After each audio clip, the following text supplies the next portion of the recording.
विचार चलते हुए कहा गया था कि भाई विशेषण द्वय से यदि एक विशेषी को विशेषित किया जाता है या एक ही विशेषण दो भिन्न विशेषण को विशेषित करता है, ऐसी स्थिति में विशेषण और विशेषी को भिन्न ही मानना होगा, अभिन्न आप नहीं मान सकते। अपिच द्वयोर विज्ञानयोः पूर्वोत्तर कालयोः स्वसंवेदनेनैव उपक्षीणयोः इतरेतर अग्राह्य ग्राहकत्वानुपत्तिः। और दो विज्ञान जो पूर्वोत्तर काल में उत्पन्न हो रहे हैं वे अपना विषय का ज्ञान करा करके स्वयं नष्ट भी हो जाते हैं। द्वयोर विज्ञानयोः पूर्वोत्तर कालयोः स्वसंवेदनैव, स्व अपने आप को प्रकाशित करते ही, स्व विषय प्रकाशन पूर्वक स्व का प्रकाशन करके ही वो क्या होते हैं, नष्ट हो जाते हैं। ऐसे उपक्षी नहीं हो नष्ट हो इतरेतर ग्राह्य ग्राहकत्वानुपत्ति। इसलिए पूर्व विज्ञान को उत्तर विज्ञान ग्रहण करेगा, अर्थात पूर्व विज्ञान ग्राह्य और उत्तर विज्ञान ग्राहक हो, यह असंभव है। क्योंकि दोनों ही स्व स्व विषय बोध करागे तो तत्क्षण में ही नष्ट हो गए। पूर्व क्षण वाला उत्तर क्षण में रहेगा ही नहीं, तो असंबद्ध वस्तु का बोध नहीं हो सकता है। संबद्ध वस्तु का ही तो ग्राहक होगा। परस्पर जब दोनों का असंबंध है तो उनमें ग्राह्य ग्राहक भाव भी नहीं हो सकता है। ततश्च विज्ञान भेद प्रतिज्ञा, इसलिए अनेक विज्ञानों की धारा चलती है। जब प्रतिज्ञा आपको पता ही कैसे चला कि विज्ञान धारा चल रही है, तो धारा को देखने वाला अलग होगा ना उससे। कि यदि आप भी धारा के अंतर्गत है, आप एक लहर बन गए तो लहर नष्ट हो तो आप भी नष्ट हो गए साथ साथ। फिर उसके पहले भी लहर था, आगे भी था, रहेगा और होते जाएंगे, और इस तरह से धारा चलेगी, ये जानेगा कौन। इसलिए विज्ञान भेद की प्रतिज्ञा, क्षणिकत्वादि धर्म प्रतिज्ञा, स्वलक्षण सामान्य लक्षण वास्यवासकत्व अविद्योपप्लव सद असद धर्म बंध मोक्षादि प्रतिज्ञाश्च स्वशास्त्रकताः ताः हीरन, ये सब आपका मत जो है वो नष्ट हो जाएगा। विज्ञान भेद की प्रतिज्ञा हीन हो जाएगा, रहित हो जाएंगे आप। क्षणिकत्वादि की जो धर्म प्रतिज्ञा आपने किया वह भी हीन हो गया, और आपने स्वलक्षण माना वह भी खंडित हो गया। जब पूर्वोत्तर स्थिति तक रहेगा तो स्वलक्षण नहीं रहा, और सामान्य लक्षण भी मानोगे वो भी नहीं है उसका। इसी पर वास्य वासकत्व माने वासना का जो स्कंद एक मान करके पूर्व जो है वासना की तरह विशिष्ट वस्तु अगले अगले उत्तरोत्तर विज्ञानों में अपनी वासना से वासित कर देगा, ये बात जो उसने कहा तो वो भी नहीं बन सकता वास्य वासकत्व। और अविद्या का उपप्लव, अविद्या का नाश, ये भी नहीं हो सकता उसके मत में। स्वतः ही नष्ट हो रहा है तो नाश क्या करना उसको। सद सद धर्म बंध मोक्ष आदि, इसी प्रकार सद्धर्म ये है, और ऐसे नहीं करोगे तो असत धर्म है, और इस तरह से विज्ञान वाले को जो है बंध होगा, और इस प्रकार का जो है विज्ञान वाले को जो निर्वाण होगा, ये जो तुम्हारा बंध मोक्ष व्यवस्था है वो भी ठप हो जाएगा। किंच अन्यत, एक और बात, विज्ञान विज्ञान अभिवचता बाह्योर्थः स्तंभ कुड्यम इत्युन जातीय का कस्मात नाभिगम्यत इति वक्तव्यम। यदि आप विज्ञान का अनुभव होता है ऐसे मानते हो, चलते रहता है धारा, विज्ञान विज्ञान विज्ञान चल ही रहा है यदि कहते हो, फिर आपको ये भी मानना पड़ेगा स्तंभ कुड्यम इत्यादि को भी स्वीकार करनी पड़ेगी। उस विज्ञान का विषय जो है का व्यभिचार को देखते हुए यदि विज्ञान को मान रहे हो तो विज्ञान में जो व्यभिचारी तत्व है वो उस विज्ञान से भिन्न है, ये आपको मानना ही पड़ेगा। इसे क्यों नहीं मानोगे, कस्मात नाभिगम्यते, ये कहना पड़ेगा, इसको जवाब दो, क्यों नहीं मानते हो। कहते विज्ञान अनुभूति चेत, ऐसा है विज्ञान की अनुभूति होती है, बाह्यार्थ की अनुभूति नहीं होगी। विज्ञान के अंदर ही छिपा हुआ दिख रहा है, विज्ञान से बाह्य रूपेण कुछ भी हमें ग्रहण नहीं हो सकता। विज्ञान मात्र का हम अनुभव कर पाते हैं, विज्ञान बाह्य वस्तु का हमारे अनुभव नहीं हो सकता। यदि ऐसा कहे तो सिद्धांत से मत कहो, बाह्योप्यर्थ अनुभूयते वैति युक्तोपगंधम, बाह्य अर्थ भी सभी के द्वारा अनुभव में आता ही है, ये आपको मानना ही पड़ेगा। अत विज्ञानम प्रकाशात्मकत्वात् प्रतिभवत् स्वयमेव अनुभूयता न तथा बाह्योप्यर्थ इति चेत, तो कहते विज्ञान जो है प्रकाशात्मक है, दीपक के समान है, वह स्वयं को भाषित कर देता है, और लेकिन बाह्य अर्थ ऐसे स्वयं अनुभव का विषय नहीं है। अनुभूति रूप है क्या वो तो जड़ है। वो अनुभूति रूप ही नहीं, वो चेतन नहीं, ज्ञान नहीं, असत्य नहीं, चित्त नहीं, आनंद रूपा नहीं, वो कैसे अपने आप को प्रकाशित कर लेगा। अतएव स्वानुभूति रूपा हो नहीं सकता और विज्ञान स्वानुभूति रूप है। इसलिए हम कहते हैं विज्ञान ही मात्र सत्य है, बाह्य वस्तु है ही नहीं। विज्ञानम प्रकाशात्मकत्वात् प्रदीपवत स्वयं अनुभूयते न तथा बाह्योप्यर्थ, बाह्य अर्थ उसी प्रकार से स्वयं ही अनुभव का विषय नहीं होता। इति चेत कहते अत्यंत वृद्धाम स्वातरिक्रियम अवगच्छसि। सबसे बड़ी बात, यदि ऐसे कहते हो तो उचित नहीं है। क्यों? स्वयं में कर्म करते रहे, आपने विरोध स्वीकार कर लिया। प्रदीप के समान कह दिया आपने, लेकिन प्रदीप तो स्वभाष्य नहीं है। हाँ, दीप को देखने के लिए हमें दूसरे दीपक की जरूरत नहीं पड़ती, आंख की जरूरत तो ही है। अंधा क्या दीपक को देख लेगा? दीपक को देखने के लिए हमें दीपकांतर की जरूरत न पड़ने मात्र से उन्होंने कह दिया कि नहीं भाई ये स्वप्रकाश है। नहीं नहीं, हाँ, घट को देखने के लिए दीपक की अपेक्षा हुई इस आंख को, और दीपक को देखने के लिए इस आंख को दीपकांतर की अपेक्षा नहीं हुई। इतने तो अंतर है। लेकिन चक्षु की तरफ ग्राह्यत्व नाम का चीज जो दीपक में और घट में कोई भिन्न है क्या? चक्षुग्राही दीपक भी है, चक्षुग्राही घट भी है, इसलिए ग्राह्यत्व समान है दोनों में। अंतर किंचित उसका अपने वस्तु का धर्म है। वो उस अंतर का कारण क्या है? ग्राह्यत्व में अन्य निरपेक्ष ग्राह्यत्व आ गया, अन्य सापेक्ष ग्राह्यत्व आ गया घट में, अन्य निरपेक्ष ग्राह्यत्व जो है दीपक में।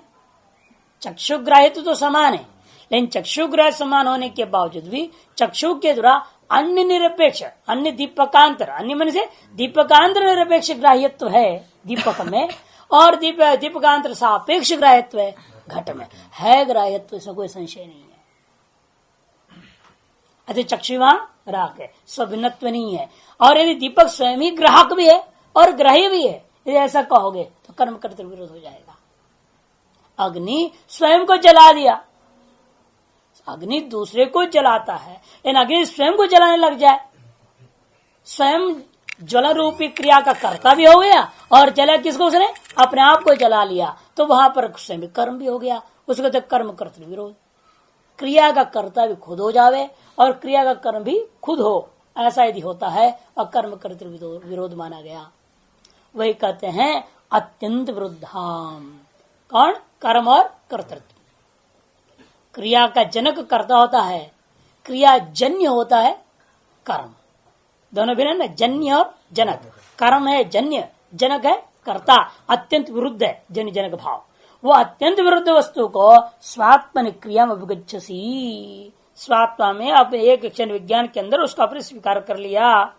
अग्नि ही आत्मानम दहतीवत, अग्नि जो है अपने आप को, आत्मा मैंने अग्नि अपने आप को जला लिया, ऐसे जैसे व्यवहार कोई करता हो, और वह व्यवहार सभी के द्वारा क्या माना गया है? गलत व्यवहार है। अग्नि अपने आप को कभी जला नहीं सकता, अग्नि हमेशा दूसरे को ही जलाता है। उसी प्रकार यहाँ पर भी यह क्षण विज्ञान अपने आप को प्रकाशित नहीं कर सकता, वह दूसरे को ही प्रकाशित कर सकता है, नहीं तो कर्म करते विरोध रहेगा। चेत तद अविरुद्धम तो लोक प्रसिद्धम स्वात व्यतिरिक्तेन विज्ञानेन बाह्योर्थ अनुभूति नेचसी अहो पांडित्यम महदर्शितम। जो दुनिया में प्रसिद्ध नहीं उसको तो मान रहे हो, और दुनिया में जो प्रसिद्ध है उसको नहीं मानते हो। आपके पांडित्य की जय जयकार हो। ये कैसा पांडित्य है आपकी? जो अत्यंत विरुद्ध है लोक में, उसको स्वीकार कर रहे हैं आप। और अविरुद्धम तो लोक प्रसिद्धम, जो लोक प्रसिद्ध अविरुद्ध बात है क्या? स्वात्म व्यतिरिक्त विज्ञान, विज्ञान स्व व्यतिरिक्त विज्ञान के द्वारा स्वयं जो है बाह्य अर्थ अनुभूयते, बाह्य अर्थ का अनुभव होता है। स्व से लेना बाह्य अर्थ, उससे व्यतिरिक्त विज्ञान से बाह्य रूपेणी अर्थ का अनुभव होता है। इति नेच्छसि, ऐसा तुम उसको नहीं चाहते हो। धन्य है तुम्हारे पांडित्य को जो तुमने दर्शाया है यहाँ। तो पूर्व पक्ष कहता है महाराज हमारे कहने का अभिप्राय आप समझते नहीं, अपने हिसाब से बोले जाते हो। नहीं, वेदांती अपने हिसाब से बोलते रहता है। अरे अगले का भी तो सुनो, समझो थोड़ा। देखो हम जो कह रहे हैं वो बता, न च अर्थ अव्यतिरिक्तम अपि विज्ञान स्वयं अनुभूयते स्वात्म क्रिया विरोधादेव। वो कहता है वो अर्थ से अव्यतिरिक्त है विज्ञान, ये हम कहना चाह रहे हैं। विज्ञान से अव्यतिरिक्त अर्थ, अतएव अर्थ से अव्यतिरिक्त विज्ञान है। ये नहीं कह रहा, अर्थ ही नहीं है, ये नहीं कह रहा हूं मैं। हमारे कहना है अर्थ से अभिन्न विज्ञान, अर्थात विज्ञान से अभिन्न अर्थ है। जो अभिन्न में यही होता है, एक दूसरे जहां अभिन्न मान लोगे तो इसीलिए कहना हम ये नहीं करें अर्थ है ही नहीं, बाह्य अर्थ है ही नहीं। वह बाह्य अर्थ है का तात्पर्य है विज्ञान से बाह्यत्व नहीं, अर्थ विज्ञान से अभिन्नत्व है। तब ये नहीं कह सकते, तब भी गड़बड़ होगा। विज्ञान से भिन्न विषय को विज्ञान कैसे प्रकाशित कर देगा? क्योंकि विज्ञान जैसे अपने आप को प्रकाशित नहीं कर सकता, स्व अभिन्न को भी प्रकाशित नहीं कर सकता। जैसे आंख है, अपने आप को दिखा नहीं सकता है, स्वयं को प्रकाशित तो कर नहीं पाता है। जैसे स्वयं को प्रकाशित नहीं कर पाता है आंख, वह स्व अभिन्न भूता, एक पुतली उतली जितने भी अंदर की चीजें, किसी को भी प्रकाशित नहीं कर सकता। बाहर घटवट कर सब देख लेते हैं, यानी अपने आंख को देखने के लिए आपको दर्पण चाहिए, बिना दर्पण को देख नहीं पाता है। क्यों? सारी दुनिया को देखने वाला आंख अपने आप को देख नहीं सकता। स्वाभिन्न जो है अवयव भाव से जो स्वाभिन्न विद्यमान अवयव हैं, उनको भी वो प्रत्यक्ष नहीं कर सकता। यानी व्यवहार में तो यही देखने को मिल रहा है। इसलिए विज्ञान जैसा अपने आप को प्रकाशित नहीं कर सकता, उसी प्रकार से स्व अभिन्न को भी वो प्रकाशित नहीं कर सकता। वहां भी कर्म करते विरोध होगा। इसे विज्ञान अपने आप को प्रकाशित करेगा तो स्वयं में कर्म करते विरोध, स्वयं करता के स्वयं कर्म हो गया। स्व अभिन्न का प्रकाशित करेगा तब भी स्व अभिन्न होने के नाते स्व ही है वो, अतएव कर्म करते विरोध तब भी स्थिर रहेगा। वही कहते स्वात्म क्रिया विरोधात हेतु, वही तरह सिद्धांत इसलिए स्वात्म क्रिया विरोध ही वहां पर हेतु है। नानुभूयते, स्वयं ही अर्थ व्यतिरिक्त विज्ञान को विज्ञान स्वयं अनुभव कर लेगा, ये नहीं हो सकता। क्यों? स्वात्म क्रिया विरोधादेव, वही हेतु दिया, कर्म कर्तृ विरोध है। नहीं आता। हाँ, आत्मा स्व प्रकाश है, लेकिन ये नहीं कहा आत्मा अपने आप को प्रकाशित कर लेता है। ये कहा कहीं आत्मा से आत्मा प्रकाश है क्या? जो प्रकाश रूप हमने कह दिया तो दोष नहीं है। प्रकाश प्रकाशक भाव मानने पर दोष है, कर्म करते हुए। कोई चीज प्रकाश रूप हो जाए वो सबको प्रकाशित करता है, लेकिन अपने आप को प्रकाशित करते ही नहीं कह रहे हम।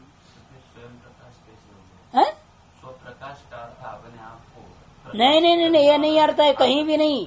चित्सुकी में इसलिए बहुत बड़ा शास्त्रार्थ स्व संवेद्य या नहीं, सब प्रकाश होने का, इसलिए वहां पर कहा प्रकृष्ट प्रकाशवान चंद्र सर, बहुत शास्त्रार्थ होता है दोनों ग्रंथों में, चित्सुकी में भी अद्वैत सिद्धि में भी।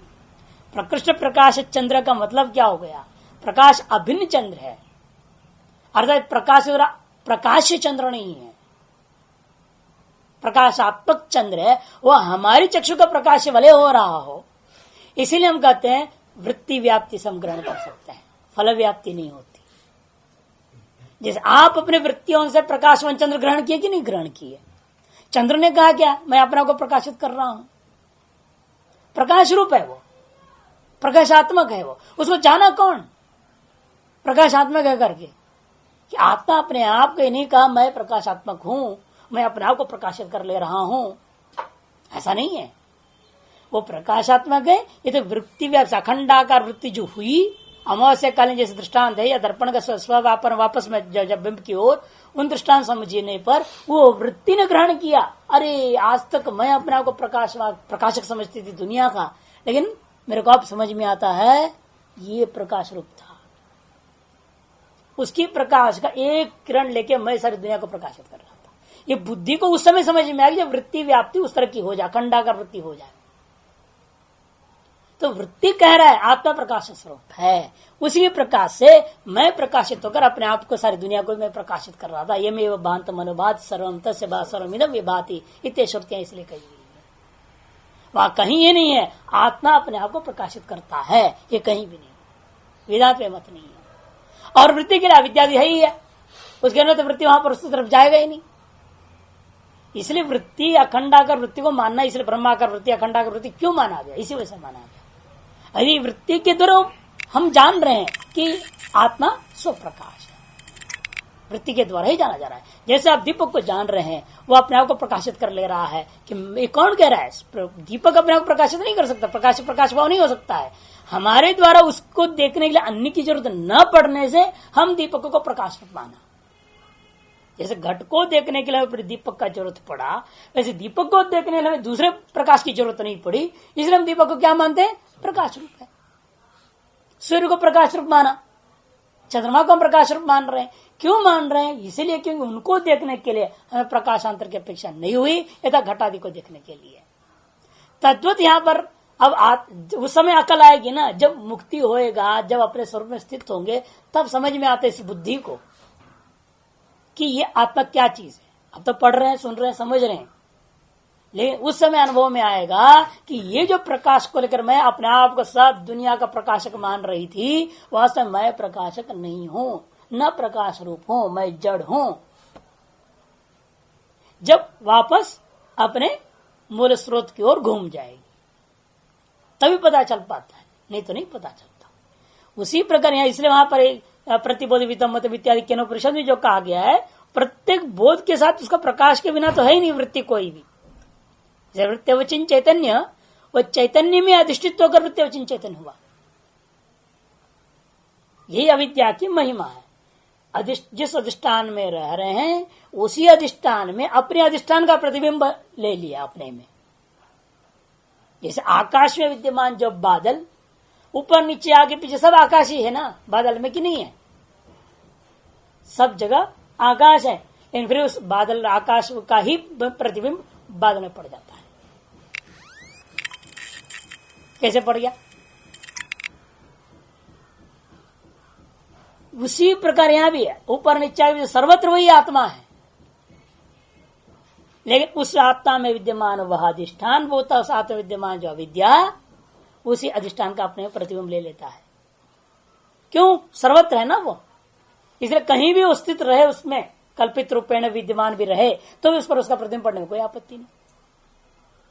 अधिष्ठान भी वही और उसका प्रतिबिंब पड़ गया, लेकिन प्रतिबिंब पढ़ने पर ये भ्रांति हो गई कि मैं प्रकाश। इस बुद्धि को बुद्धि और चिन्ह चैतन्य होकर जब विशिष्ट भाव को प्राप्त हो गया, तब वहां भ्रांति हो गई कि मैं प्रकाश रूप हूं, मैं सारी दुनिया को प्रकाश कर रहा हूं। वो जो विशिष्ट ज्ञातृत्व में जो ये भ्रांति का निवारण करना ही क्या है, आत्मा का प्रकाश रूप को जानना। वह तभी होगा जब समाधि काल में हो, उसी समय में होगा, मोक्ष काल में। तो उसी के यहाँ संकेत क्या करना चाहते हैं कि यदि आप प्रकाशक भाव मानेंगे तो समस्या, यदि विज्ञान प्रकाश रूप कह देता है वो तब समस्या नहीं। वो कहता है ना, स्वयं को प्रकाशित करके अर्थ को भी प्रकाशित कर देता है, अर्थ स्वयं भी प्रकाशी हो गया, अर्थ भी प्रकाशी हो गया। स्वयं को प्रकाशित नहीं मानेगा तो अर्थ का प्रकाशित तो नहीं मान सकेगा वो, क्यों, विज्ञान से अभिन्न है वो। समस्या ही है ना उसके सामने, अपने पास समस्या नहीं, बीच अविद्या को हमने रखा हुआ है, वो सारा खेल रच रहा, वो दिखा रहा वो है, उल्टा सीधा सब कुछ दिखा देता है। आत्मा को भी प्रकाश कह देता है तो कोई आपत्ति नहीं, वो अविद्या कह रहा है।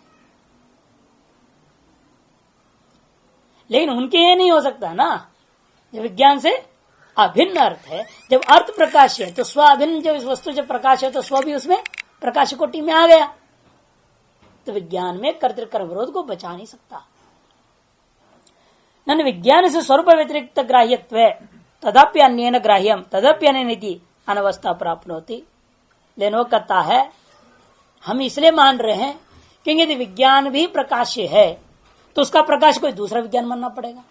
वो दूसरा विज्ञान में स्वप्रकाश नहीं है तो भी प्रकाश होगा, तो फिर वो दूसरे तीसरी माननी पड़ेगी, चौथी पांचवी अनवस्था दोष होता है ना, इसलिए हमें ऐसा मानना पड़ेगा। विज्ञान से स्वरूप व्यतिरिक्त ग्राह्यत्व, विज्ञान को स्वरूप से व्यतिरिक्त के द्वारा ग्राह्य मान लोगे, तदप्य अन्येन ग्राह्यम तदप्य अन्येन अनवस्था प्राप्त होती, इसलिए उसको स्वग्राही ग्राहक भाव दोनों मानना पड़ रहा है। ग्राह्य स्वग्राही ग्राहक दोनों मानना तो कर्तृ विरोध कर्म कर्तृ आएगा ही। अदिपि च प्रतिपवद अवभासात्मकत्वात् ज्ञान से ज्ञानांतरं कल्पयत समत्वात् अवभाष्य अवभाषक भाव अनुभवते है कल्पना अनर्थकमिति तदुभयम् अपि असत्। कहते कि देखिए, अवभासात्मक होने से, ज्ञान को प्रदीप के समान अवभासात्मक होने से, ज्ञान के अन्य ज्ञान की कल्पना करने वाले के मत में ही दोनों दोष आएगा। ज्ञानों के समान अवभासात्मक होने से उनमें अवभाष्य और अवभाषक भाव अनुपन्न है, अतः कल्पना ही अनर्थक होगी, कल्पना ही व्यर्थ हो जाएगा, ऐसा पूर्व पक्षी कह रहा है बात। क्योंकि अनवस्था दोष का भय से। और दूसरी बात है, प्रदीप के समान उसका अवभाषक मान लिया आपने, एक ज्ञान का दूसरे ज्ञान की तरफ प्रकाशन मानना व्यर्थ हो जाएगा, अवभाष्य अवभाषक मानना ही उपन्न नहीं हो जाएगा, कल्पना की अनर्थकता दोष हो जाएगी। इसलिए उभयमपि असत, उभयमपि असत ऐसे पूर्व पक्षी कहता है तो कहते नहीं, परंतु आपके दोनों शंकाएं ठीक नहीं, तदुभयमपि असत सिद्धांति का जवाब है ये, इति तक पूर्व पक्ष है। क्यों? विज्ञान ग्रहण मात्र एवं विज्ञान साक्षण ग्रहण आकांक्षा अनुत्पादाद अनवस्था शंका अनुभवते है। क्योंकि विज्ञान के ग्रहण करने मात्र में ही विज्ञान के साक्षी के ग्रहण की आकांक्षा उत्पन्न न होने से, कि विज्ञान का ग्रहण जब हो जाए किसी से भी हो, विज्ञान का भी साक्षी कौन ग्रहण करेगा? साक्षी के बारे में भी आशंका कभी नहीं हो सकती है।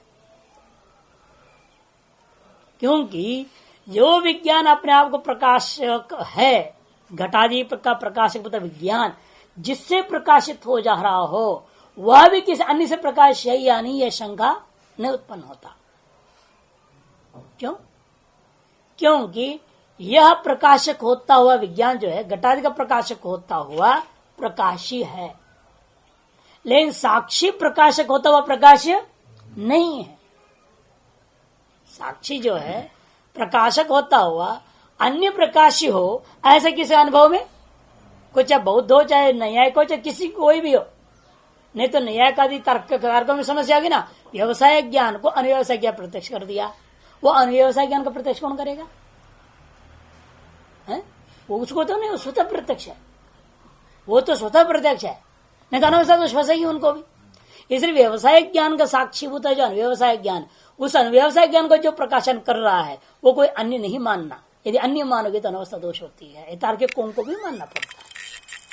इसे तार्किकों को तार्किक भाषा से जवाब दे रहे हैं। अतः साक्षी के बारे में आप भी शंका नहीं करते हैं, उसको सब प्रकाश रूप मान लेते हैं। वह प्रकाशक होता हुआ प्रकाश भी हो तो अनवस्था दोष आएगा ना। जैसे पहला विज्ञान जो था, प्रकाशिका घटादियों का प्रकाशन होकर किया, उसने प्रकाशक भी है और वह साक्षी की तरह प्रकाशी भी था।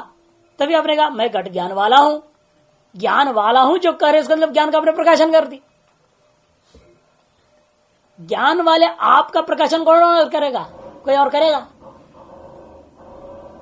मैंने घट को जाना या घट ज्ञान वाला मैं हूं, ऐसे मैं मुझको जानने वाला कोई और,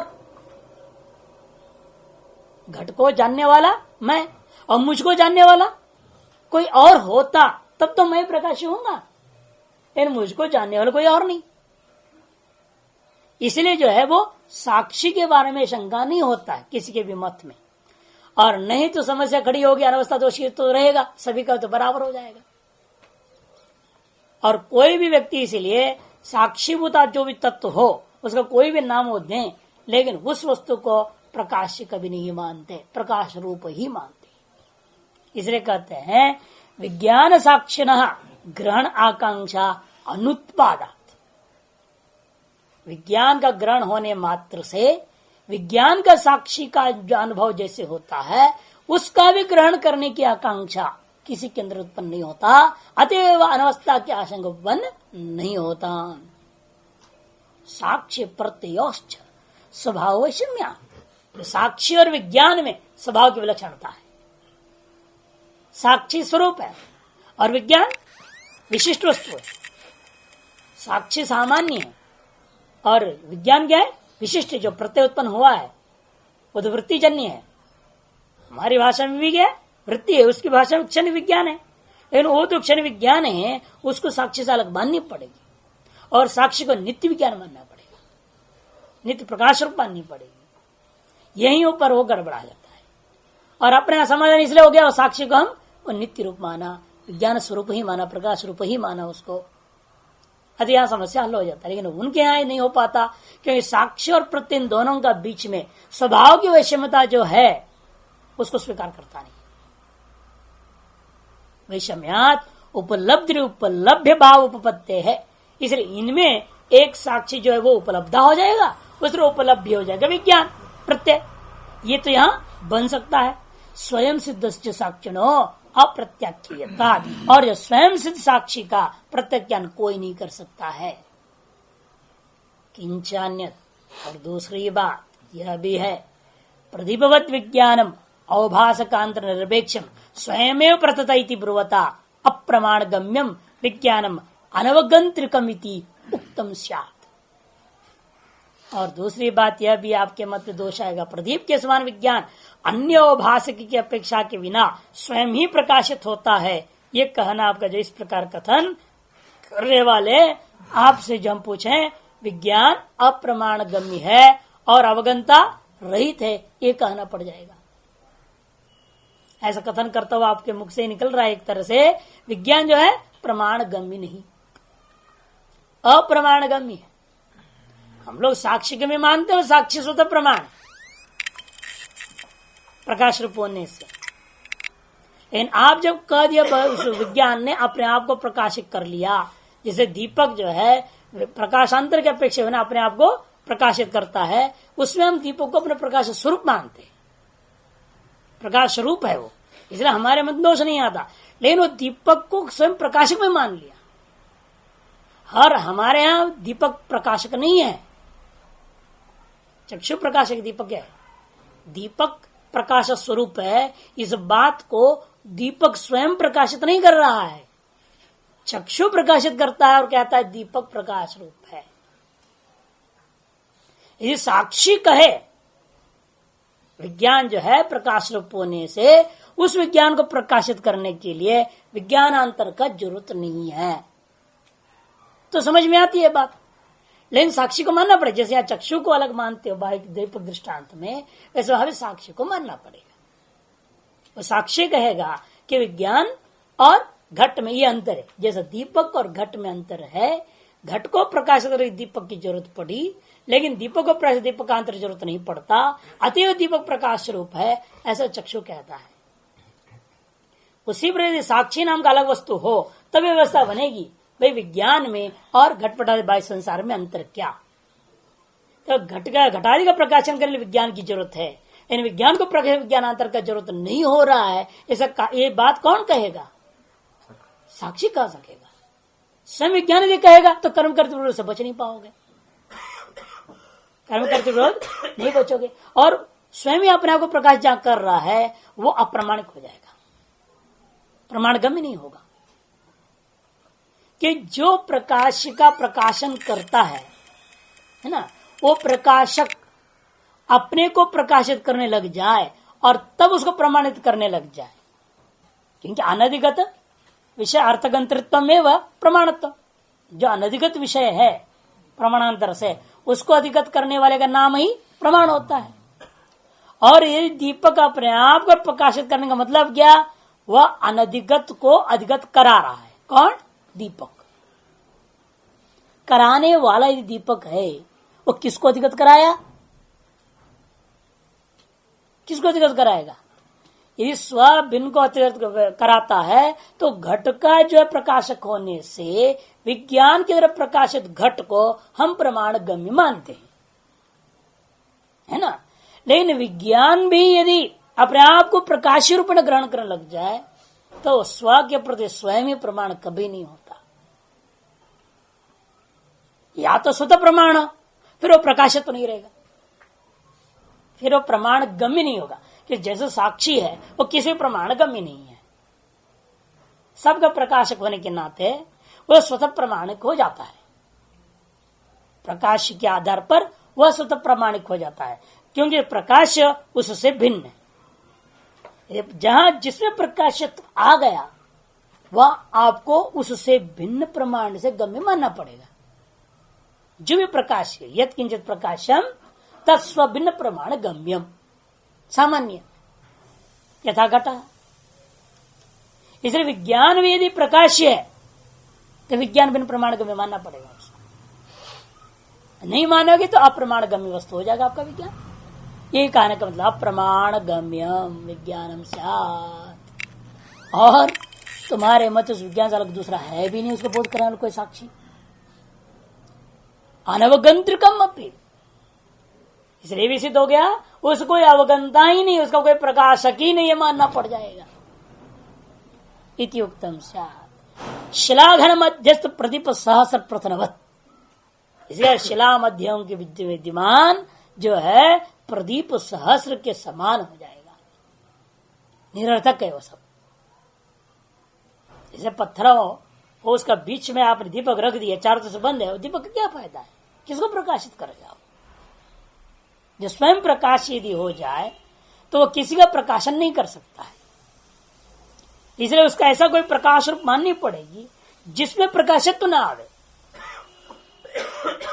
नहीं तो वही हाल होगा जैसे चारों तरफ, अभी एक दिन दिखा रहे थे टीवी में कि ऐसा एक जगह है कहीं कि चारों तरफ पहाड़ और बीच में एकदम ऐसा गहरा है तो लगेगा पाताल है, और अंधकार इतना है कि गहराई का पता ही नहीं चलेगा आपको।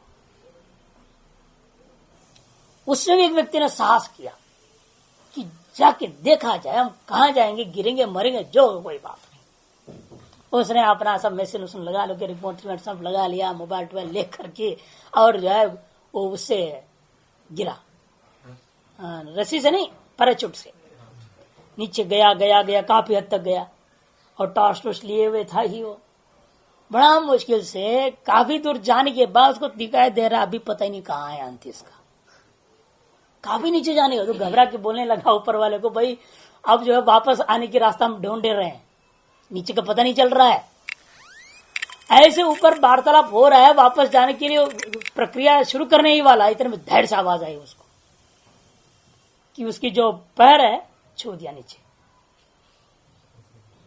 फिर उसने वहां मोमबत्ती वगैरह जलाया जो साथ में ले गया था, वहां उतर के, और नापा गया कई हजार फुट नीचे गहरा, और कुछ भी नहीं वहां, कुछ भी नहीं, पत्थर। बड़ी विचित्र स्थिति दिखा रहा, देख के बड़ा आश्चर्य हुआ कि कमाल है, क्या प्रकृति की महिमा है। वहां उसने दीपक जलाया है, सब मोमबत्ती जलाया, तो ऊपर से देखने वाले को मोमबत्ती नहीं दिखाई दी, ऊपर से कुछ नहीं दिख रहा है। बताइए कहां गया वो प्रकाश? वो दूरी इतनी ऊंचाई थी, वो प्रकाश जो है उसको आर पार नहीं कर सकता है, क्योंकि वह प्रकाश ही है। इसका मतलब क्या हुआ, उसको देखने के लिए हमारे चक्षु का और प्रकाश की जरूरत पड़ गया। वो हमारे और उसका बीच में अंधकार है ना, बीच में, उसने उसको देखने नहीं दिया।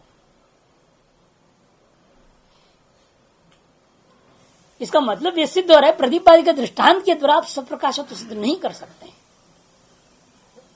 इसलिए भाष्यकार कहते हैं कि भाई यदि शिलागन मध्यस्थ प्रदीप सहस्र प्रथनवत, आप पूर्व पक्षी करे बाड़म वेवम, यदि ऐसा है फिर तो हमारा मत सिद्ध हो गया। पता कैसे? अनुभव रूपत्वात् विज्ञान से इष्टो न पक्ष त्वया अनुज्ञायते चेत, कहता है वो हम तो अनुभव रूप मानेंगे। देखो फंस रहा हो, फिर वो अपने आप को वेदांत के नजदीक के लाने के चक्कर खुद फंस जाएगा। वो अनुभव रूप होता ऐसा प्रकाश नहीं है, प्रकाश रूप ही है वो विज्ञान का, यही हमारी इष्ट है, वही आप भी हमारे मत को स्वीकार कह रहे हो आप। यदि चेत न अन्यस्य अवगंतु चक्षुः साधनस्य प्रतिपादि प्रतन दर्शनात्, प्रतिपादि का जो प्रकाश रूपता को दर्शन करने के लिए चक्षुरादि अन्य साधनों का अवगंतु चक्षु जो अवगंता है, एक चक्षु साधन, चक्षु रूपी साधन से चक्षुआत्मक साधन से, चक्षु साधन से एक पद है, षष्ट्यंत अवगंतु चक्षात्मक साधन से प्रतिपादि प्रथम दर्शनात् ये देखने को मिलता है। अतिव आपको विज्ञान से भिन्न साक्षी मानना पड़ेगा। जैसे प्रदीप से भिन्न यदि आप प्रदीप दृष्टांत के आधार पर विज्ञान में प्रकाशित्व सिद्ध कर रहे हो, फिर तो प्रदीप दृष्टांत के आधार पर हम कहेंगे प्रदीप से भिन्न चक्षु को साक्षरपणा को मानना पड़ेगा। विज्ञानम स्वप्रकाशम सिद्ध यही करना चाह रहा है ना, विज्ञानम स्वप्रकाशम प्रकाश रूपत्वात् प्रदीपवत। हम कहते नहीं, विज्ञानम पर प्रकाश्यम प्रकाश रूपत्वादपि प्रदीपवती दृष्टांत बनूंगा। अपर कौन है? चक्षुर यथा प्रदीप चक्षु तथा विज्ञाने साक्षर भवति। ठीक विपरीत अनुमान हो गया उसका। वही हेतु वही सब रखा, वही दृष्टांत ले रहे हैं, लेकिन साध्या भाव को सिद्ध कर दिया। साध्य भाव व्याप्त हेतु है, उसका हेतु विरुद्ध हेतु सिद्ध हो गया। उसका नाम विरुद्ध हेतु ना, साध्य से व्याप्त वही हेतु। जिस हेतु से साध्य सिद्ध कर रहे हो वही हेतु यदि साध्य भाव से व्याप्त हो जाता है उसको विरुद्ध हेतु कहते हैं। विरुद्ध हेतु ग्रस्त हो गया उसका। इसे चक्षुवात्मक जो साधन है वो अवगंता है, वो प्रज्ञा प्रदीप से भिन्न है, वही प्रदीप की प्रकाश रूपता को सिद्ध करता है। यथा वैसे यहाँ पर भी यदि आप विज्ञान को इस तरह से कहोगे प्रदीप के समान, फिर तो वहां भी साक्षी को सिद्ध करेगा, विज्ञान भिन्न वस्तु को सिद्ध करेगा, वह विज्ञान की स्वप्रकाशता को सिद्ध नहीं करता। अतः विज्ञान से वह भाष्यत्व विशेषात सतएव अन्यस्मिन् अवगंतरी प्रथम प्रतिपदिति अवगम्यते। भास्कर वह अपनी बात को समझा रहे। देखो जिस प्रकार से विज्ञान को यदि अवभाष्य मानोगे तो समस्या यहाँ पर है, ध्यान में ना, हम लोग आत्मा को अवभाष्य नहीं मानते, अप्रमेयम। तो इसलिए कहते देखो कि यदि आप विज्ञान को अवभाष्य मान लोगे, प्रकाश्य मानोगे, तब तो प्रकाशत्व विशेषात सत्य व अन्यस्मिन् अवगंतरी, प्रकाशत्व की सादृश्यता को देखते हुए दूसरे की अवगंता होने पर ही उसकी प्रकाश स्वभावता बोध होता है। प्रथम प्रदीपवती अवगम्यते, प्रदीप के समान है, ये हमारा कथन करना है। तब पूर्व पक्ष कहता है महाराज साक्षिनो अवगंतु स्वयं सतता उपक्षपता स्वयं प्रतीति विज्ञान मिति एषेव मम पक्षः। अरे साक्षी आकृति के आप सब प्रकाश माना कि नहीं माना? अप्रकाश्य है वो, सब प्रकाश है, हम तो उतनी आगे क्यों जाए, विज्ञान में ही हम मान लेते हैं। कहते विज्ञान में यदि मानना चाहते हो फिर विज्ञान को प्रकाश मत कहो, विज्ञान को आप प्रकाश नहीं कह सकेंगे। वही कर दे, ये पूर्व पक्षी कहता है पहले साक्षी जो अवगंता है वो जिस प्रकार स्वयं सिद्ध है ऐसा आपने उपक्षेप करते हुए उपक्षेपता त्वया स्वयं प्रतीत विज्ञान मिति एषेव मम पक्षः त्वया वाच्ययुक्त्यंतरेणाश्रत। आपने भी एक तरह से विज्ञान स्वयं प्रकाशित हो रहा है, यह बात को शब्दांतरों से कथन कर रहे हो ना, ऐसा नहीं है।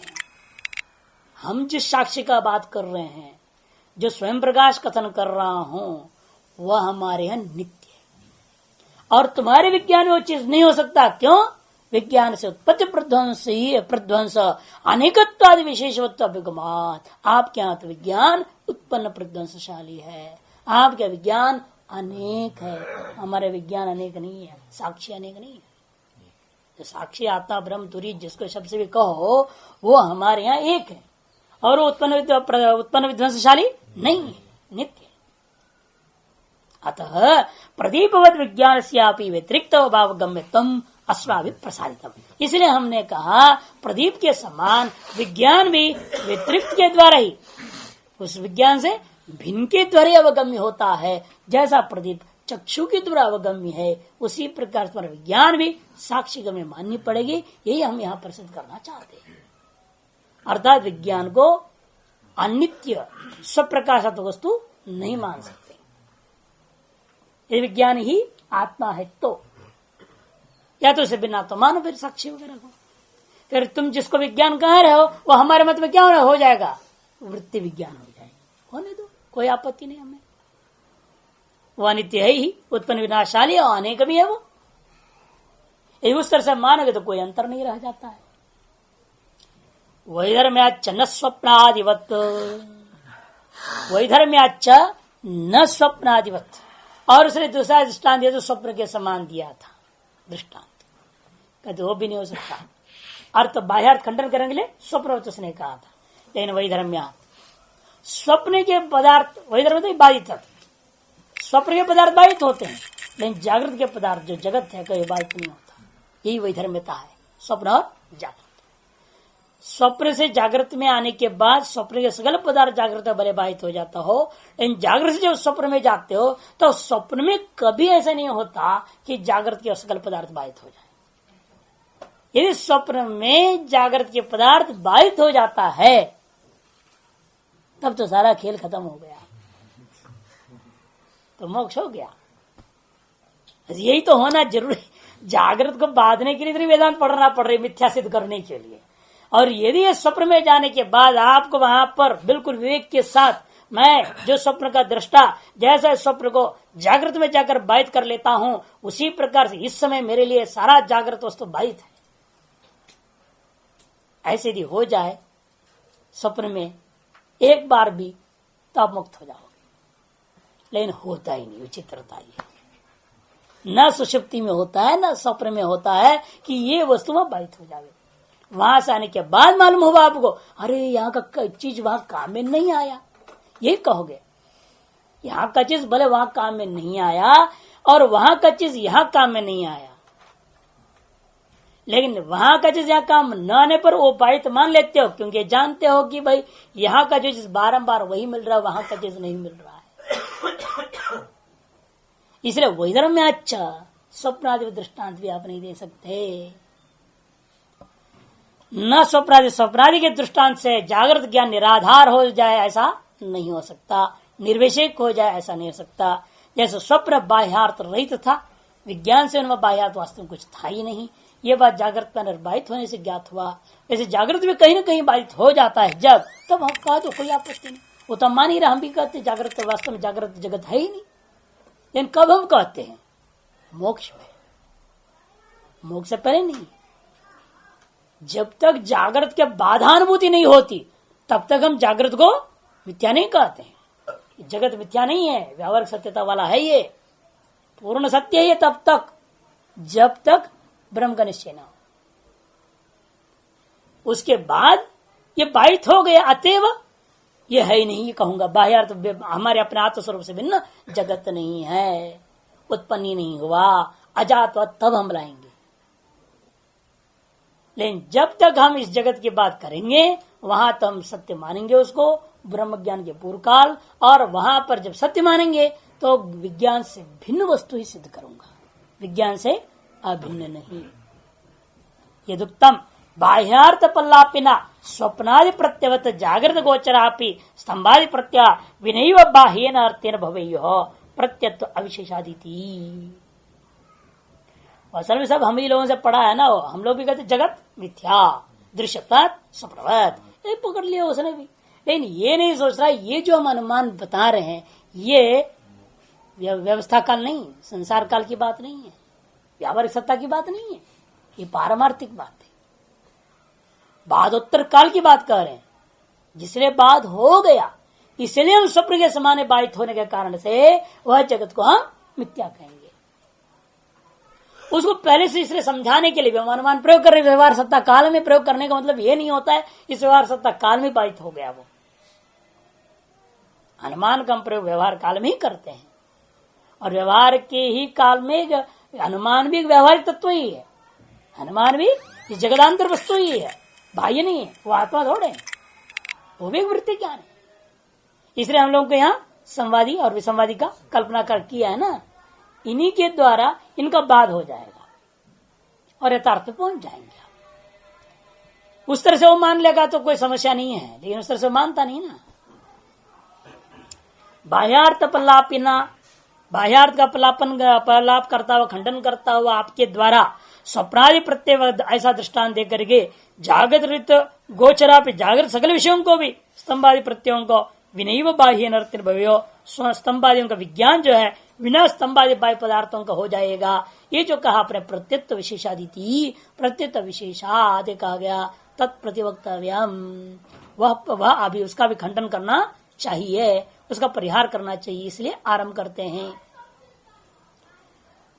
अत्रोच्यते, इस विषय में यहाँ कथन यह होगा, न स्वप्नादि प्रत्यय जागृत प्रत्या भवित मरंती, है ना, न स्वप्नादिवत जो है जागृत प्रत्यय जो है स्वप्नादि प्रत्ययों के समान जागृत प्रत्यय का मिथ्या सीधे खंडन नहीं कर सकते, न भवितुम अर्हति।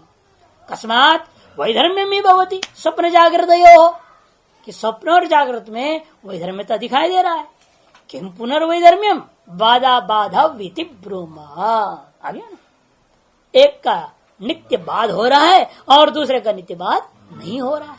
बाधा बाधव एवं कारणम बाध्यते ही स्वप्नोपलब्धम वस्तु प्रतिबुद्धस्य मिथ्या मया उपलब्धो महाजन समागम इति, क्योंकि वह जगते ही बराबर प्रतिबुद्ध समझे जागृत पुरुषस्य स्वप्नोपलब्ध वस्तु, स्वप्नोपलब्ध सकल वस्तुओं को क्या मान रहा है, अरे मिथ्या मया उपलब्ध, मैंने मिथ्या ही अनुभव किया था, केड़े संत समागम हो गया, सत्संग हो गया, ये हुआ वो हुआ, जो भी है महाजन समागम इत्यादि जो भी उसने स्वप्न देखा था वो मिथ्या करके निर्णय करता है। नहीं अस्ति मम महाजन समागमो निद्रा ग्लानंतु में मनोबभुव तेन ईशा भ्रांतिरुद्भुव इति, और इन साफ निर्णय लेता है, अस्ति मम महा नहीं अस्ति मम महाजन समागमो, वास्तव मेरा महाजनों के साथ संतों आदि के साथ समागम हुआ ही नहीं था, केवल निद्रा ग्लानंत में हुआ। क्या था फिर,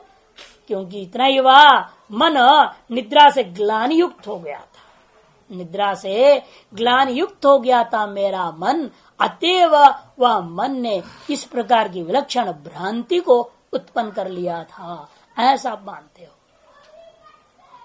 एवं मायादिश्व विरोधी यथा एतम बाधा, इस माया गंधर्व नगर इत्यादि सारी चीजों में बात स्पष्ट अनुभव सिद्ध है। नैवं जागृतोपलब्धम वस्तु स्तंभादिकम कस्यांचित व्यवस्थायां बाध्यते, आ गया ना, कस्यांचित व्यवस्थायां, क्योंकि जो जागृतोपलब्ध जो वस्तु है स्तंभ आदि, किसी का मतलब क्या, न स्वप्न में, न सुषुप्ति में, न मूर्छा में, न अर्ध जो है प्रमाद अवस्था माद अवस्था में, किसी भी इन अवस्थाओं में कहीं भी बाध नहीं हो रहा।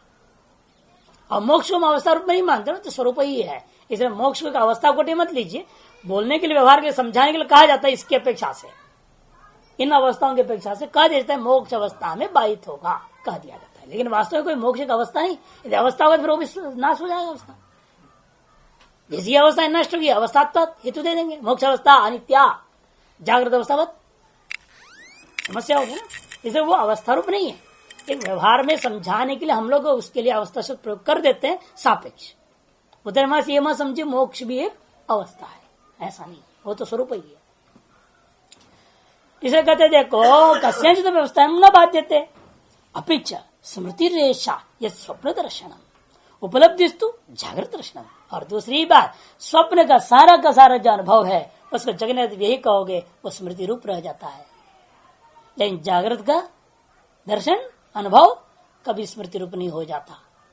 स्वप्न में जाने के बाद यहाँ की स्मृतियां होने लगते हैं क्या, ये सुषुप्ति में रहते हो जागृत की स्मृति होती है क्या, नहीं।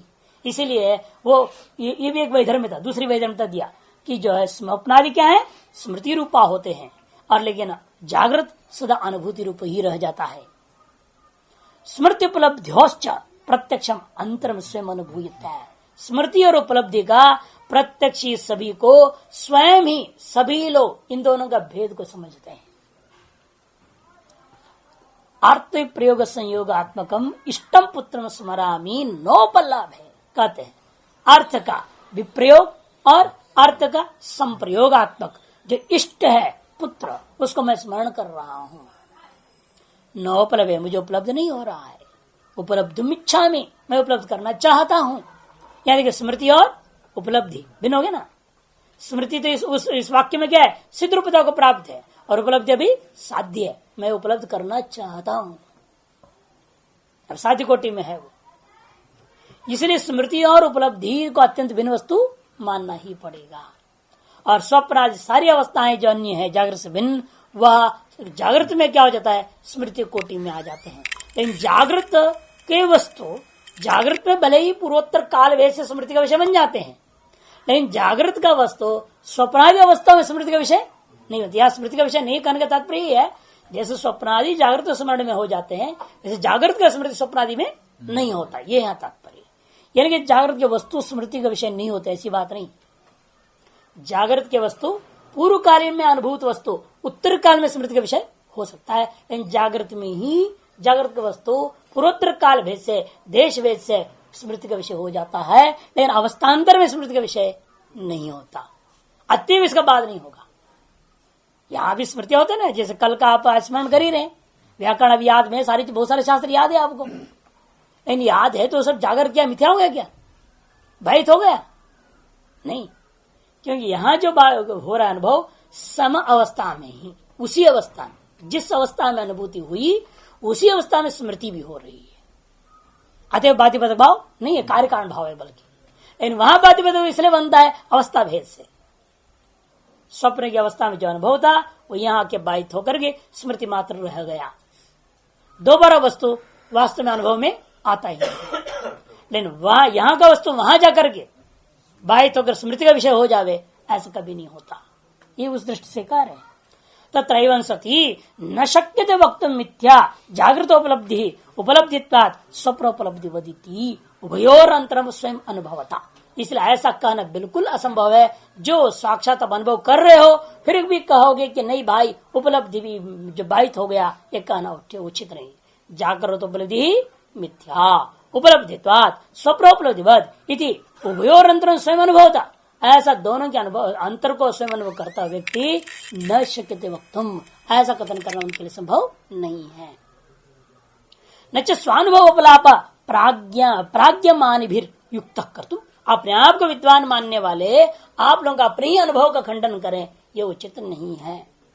अपिच अनुभव विरोध प्रसंगात जागृत प्रत्यानां स्वतो निरालंबनतां वक्तुम अशक्नुता स्वप्न प्रत्यय साधर्म्याद वक्तुम इष्यते। इतने अनुभव विरोध के प्रसंग में ही जागृत प्रत्ययों का स्वतः निरालंबना तो कथन करना असंभव होने से वक्तुम अशक्नुता स्वप्न प्रत्यय साधर्म्याद वक्तुम अपि इष्यते। स्वप्न जो है प्रत्यय की साधर्म्यता कथन करना आप चाह रहे हो, ऐसा कथन करना आपके लिए वक्तुम इष्यते अशक्नुवता, उसके साथ जो न संभवती तीर्थ, ऐसा कथन करना आपके लिए भी संभव नहीं है।